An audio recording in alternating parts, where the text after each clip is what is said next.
Assalamualaikum warahmatullahi wabarakatuh. Apa kabar teman-teman soleh-soleha level 6?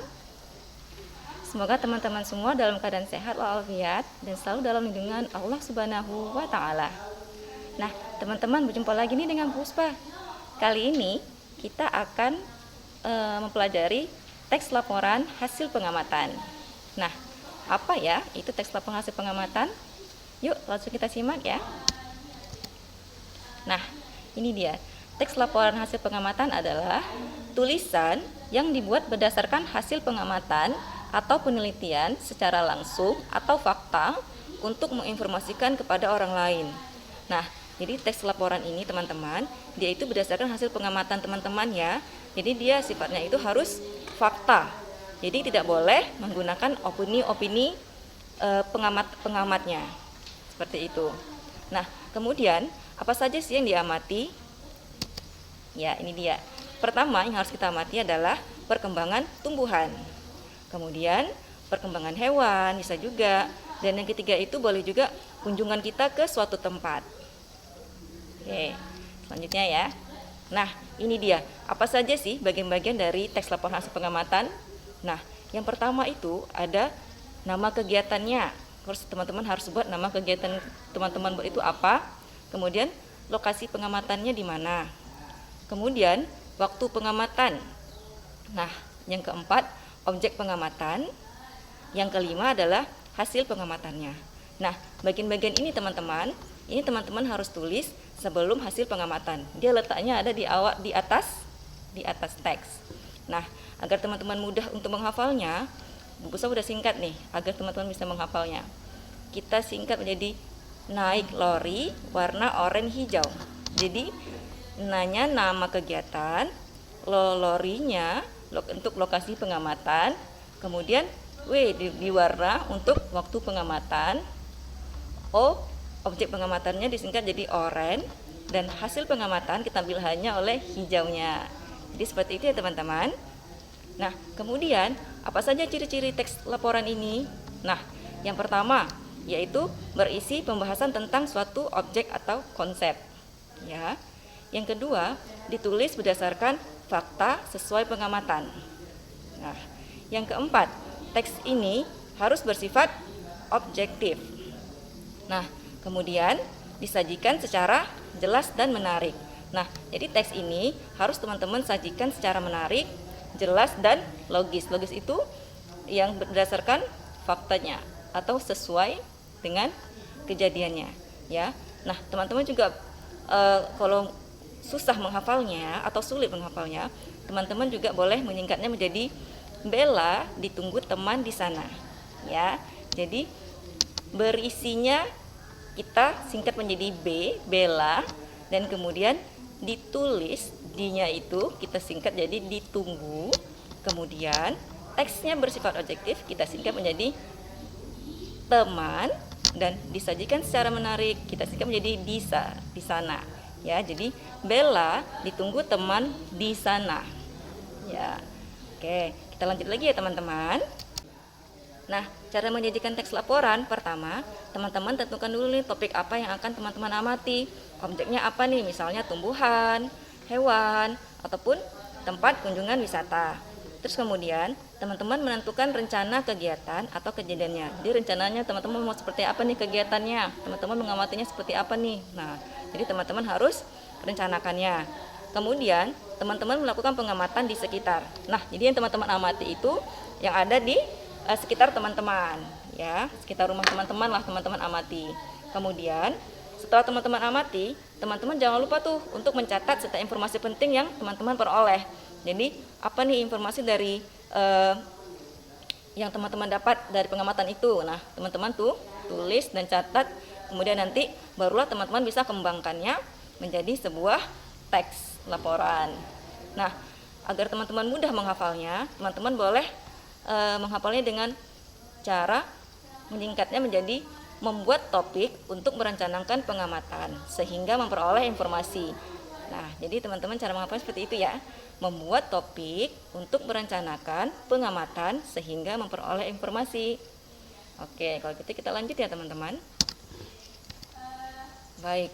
Nah, sekarang ini setiap teks laporan itu pasti memiliki ide pokok ya. Jadi ide pokok dalam sebuah teks laporan ini nggak hanya satu ya teman-teman. Ya, bagaimana cara menentukannya? Nah, pertama teman-teman harus membaca teks laporan dengan seksama. Ya, kemudian teman-teman temukan kalimat utama dan kalimat penjelas. Biasanya nih di paragraf itu kan terdapat kalimat utama dan kalimat penjelas. Nah, kalimat utama dan kalimat penjelas ini biasanya ada di awal paragraf dan juga ada di akhir paragraf ya. Jadi teman-teman tentukan dulu kalimat utamanya yang mana dan kalimat penjelasnya yang mana. Kemudian teman-teman tentukan informasi yang terdapat dalam kalimat utamanya. Nah, jadi dari kalimat utama tadi teman-teman udah tentukan, teman-teman harus tentukan informasi apa yang teman-teman peroleh.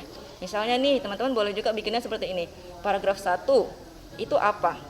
Kalimat utamanya, kalimat penjelasnya. Terus teman-teman catat.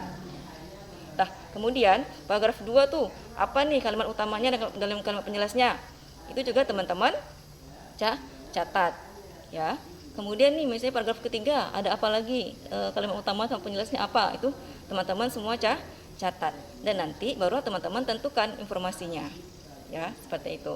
Nah, kemudian setelah kita membuat teks laporan, kita juga nanti akan membuat simpulannya ya. Jadi dalam simpulan dalam teks laporan ini langkah-langkah membuatnya gimana? Nah, ini dia. Yang pertama, teman-teman pastinya harus membaca teks secara keseluruhan. Karena kalau nggak teman-teman baca secara keseluruhan, nggak teman-teman sampai selesai membacanya, teman-teman nggak akan bisa menemukan informasinya ya. Kemudian kedua, temukan informasi penting yang terdapat pada teks. Jadi apa aja informasi penting teman-teman temukan ya pada teks itu. Jadi teman-teman catat itu. Kemudian hubungkan. Nah, setelah teman-teman temukan informasi pentingnya, nah teman-teman hubungkan semua informasi yang didapat dan rangkailah menjadi sebuah pernyataan. Nah, jadi tadi ya misalnya paragraf 1 apa nih informasi pentingnya. Paragraf 2 apa informasi pentingnya. Paragraf 3 apa informasi pentingnya. Nah, itu nanti teman-teman hubungkan, teman-teman gabung semuanya menjadi sebuah pernyataan. Barulah bisa menjadi sebuah kesimpulan. Ya. Baik, kita lanjut ya. Setelah itu, nah ini dia. Ini adalah contoh dari laporan hasil pengamatan. Nah, ini dia. Tadi kan di atasnya itu kan harus ingat nih teman-teman yang tadi. Nama kegiatan, lokasi pengamatan, waktu pengamatan, objek pengamatan, dan hasil pengamatan. Nah, biasanya ini bagian-bagian ini terletak di awal di atas dari hasil pengamatan tadi ya, yaitu tadi apa? Naik lori warna oranye hijau. Nah, barulah tadi teman-teman buatnya menjadi sebuah paragraf. Apa tadi informasi penting yang teman-teman temukan? Teman-teman tulis dan teman-teman rangkai semuanya menjadi kalimat yang logis, kalimat yang menarik untuk teman-teman sajikan dan bisa nanti untuk teman-teman tampilkan. Nah, seperti ini dia teksnya. Paragraf 1, dia nggak harus tentu satu paragraf atau 2 paragraf atau 3 paragraf ya teman-teman. Karena informasi yang kita peroleh itu kan pasti sangat banyak ya. Jadi boleh teman-teman buat seberapa dapatnya informasi teman-teman peroleh, itulah teman-teman harus tulis semuanya dan harus sesuai fakta. Nah, jadi begitu ya teman-teman, setiap tumbuhan, setiap hewan itu memiliki ciri khususnya masing-masing dan dengan fungsi yang berbeda-beda. Nah, jadi ayo mari kita menambah tanaman unik dengan melakukan penghijauan. Nah, jadi teman-teman di masa pandemi ini teman-teman bisa menambah nih koleksi atau menanam tanaman yang unik-unik di rumah agar lingkungan kita menjadi hijau. Karena Allah sudah berfirman dalam Quran surah Al-Hajj ayat 5, dan kamu lihat bumi ini kering. Kemudian apabila kami turunkan air di atasnya, hiduplah bumi itu dan suburlah dan menumbuhkan berbagai macam tumbuh-tumbuhan yang indah. Nah, jadi tumbuh-tumbuhan ini diciptakan Allah untuk mengindahkan bumi ini agar menghijaukan bumi ini. Nah, maka dari itu kita jangan merusaknya teman-teman, karena nanti Allah bisa marah dan bahkan nanti bisa menjadi murka dan kerugiannya itu akan terjadi pada manusia itu sendiri nantinya. Baik, Barakallah teman-teman yang sudah menyaksikan video ini dari awal hingga akhir. Bu Puspa ucapkan jazakumullah khairan kepada teman-teman yang sudah menyaksikan video ini. Nah, Bu Puspa tutup dengan doa penutup majelis. Subhanakallahumma wa bihamdika asyhadu alla ilaha illa anta astaghfiruka wa atubu ilaik. Assalamualaikum warahmatullahi wabarakatuh.